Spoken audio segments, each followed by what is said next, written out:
Hey everyone, we're going to be doing some more practice with converting between grams and moles and particles. And by particles, I mean either molecules or atoms. So nothing in this video is particularly new. We're just putting together some things that we've learned previously.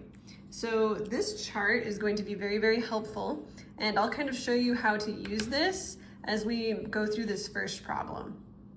So this problem says if you have 4.25 times 10 to the 25th molecules of HCN, how many grams do you have? This chart acts as a map that can help us get from the unit that we're given in the problem, which in this case is molecules, to the unit we're trying to find, which in this problem is grams. So molecules would fit under the category of particles. So this problem is giving us particles and is asking us to find grams. So we need to convert from particles to grams. We can't go straight from particles to grams. We first need to go from particles to moles, so we can follow this arrow, and then we need to go from moles to grams. Now this map shows us underneath the arrows what conversion factor we need to use in order to convert from first particles to moles and then moles to grams. And what's nice is that these conversion factors are even set up with the right thing on the top and on the bottom of the fraction. So you really can't go wrong if you follow this chart. Let's set up this problem and we'll solve it. So we're going to start with 4.25 times 10 to the 25th molecules. And I'm just going to abbreviate molecules as MC just because I don't have a ton of room here. So I want to make sure we have space for everything. So molecules of HCN. And then we are going to need two conversion factors. We'll need this one and then this one. So first, we will put on the bottom, there are 6.02 times 10 to the 23rd molecules of HCN in 1 mole of HCN. So I just took this conversion factor right here and added it into my problem. Molecules will cross out. Now I'm in moles. I need to cross out moles. So I will need to use the molar mass. So at this point, I would need to calculate the molar mass of HCN. So we can do that down here. The molar mass of HCN is going to be equal to, hydrogen is 1.01, carbon is 12.01, and nitrogen is 14.01. So we add that all up and we get 27.03 grams per 1 mole. And then we'll want to put 1 mole of HCN on the bottom and 27.03 grams of HCN on the top. And moles cross out. And then we need to multiply across the top. So we'll get 1.15 times 10 to the 27th grams, and then divide that by 6.02 times 10 to the 23rd, and that will equal 1,908 grams of HCN.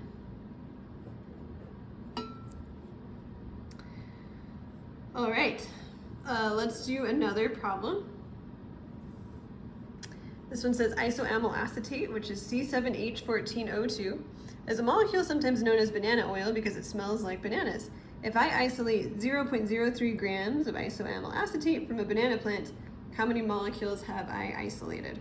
So in this problem, we are starting with grams and we are trying to get to molecules. So we're going the opposite direction that we were in the other problem. So we'll start with grams, use the molar mass to convert from grams to moles, and then use Avogadro's number to convert from moles to particles.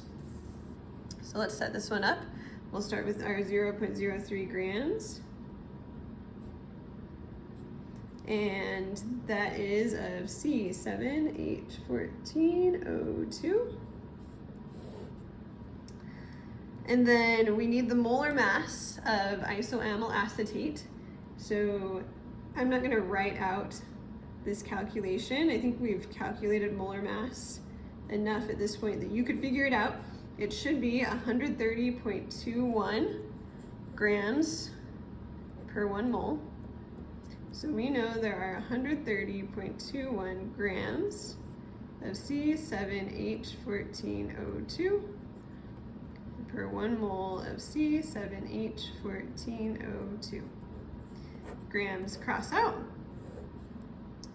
And then we will have 1 mole C7H14O2 for every 6.02 times 10 to the 23rd molecules of C7H14O2.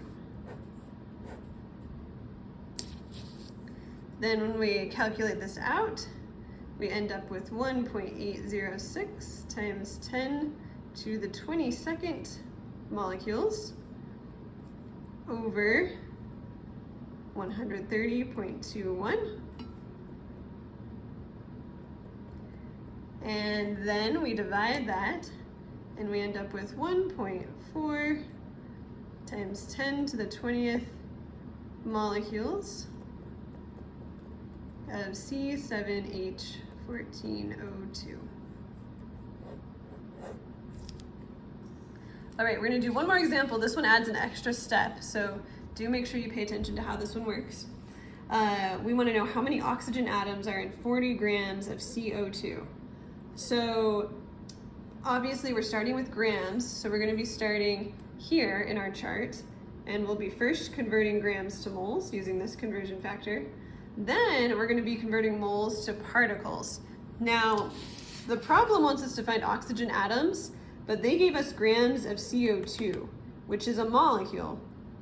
So we're first gonna convert to molecules, and then we will need to convert from molecules to atoms. So I'll show you how that works. We'll start out with the 40 grams of CO2.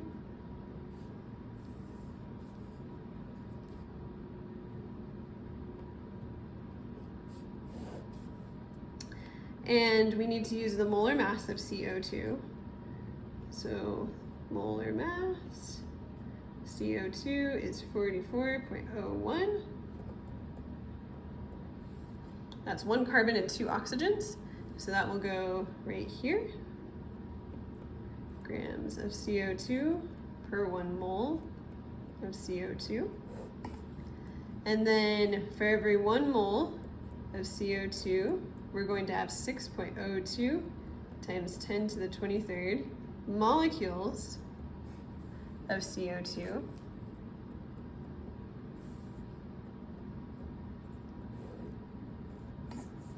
And then we need to remember, like we've seen in a couple other problems, that we can use the chemical formulas to make conversion factors. So I'm going to show you an example of this.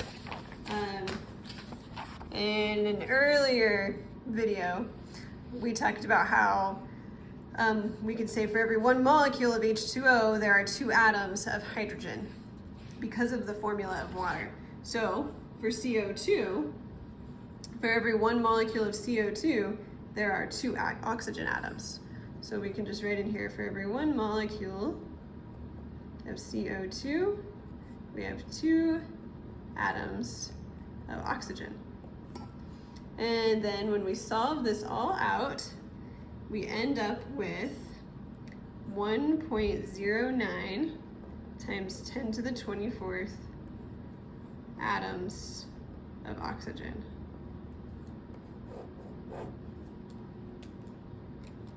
Right, so that's how we can use conversion factors to convert between grams, moles, and molecules or atoms.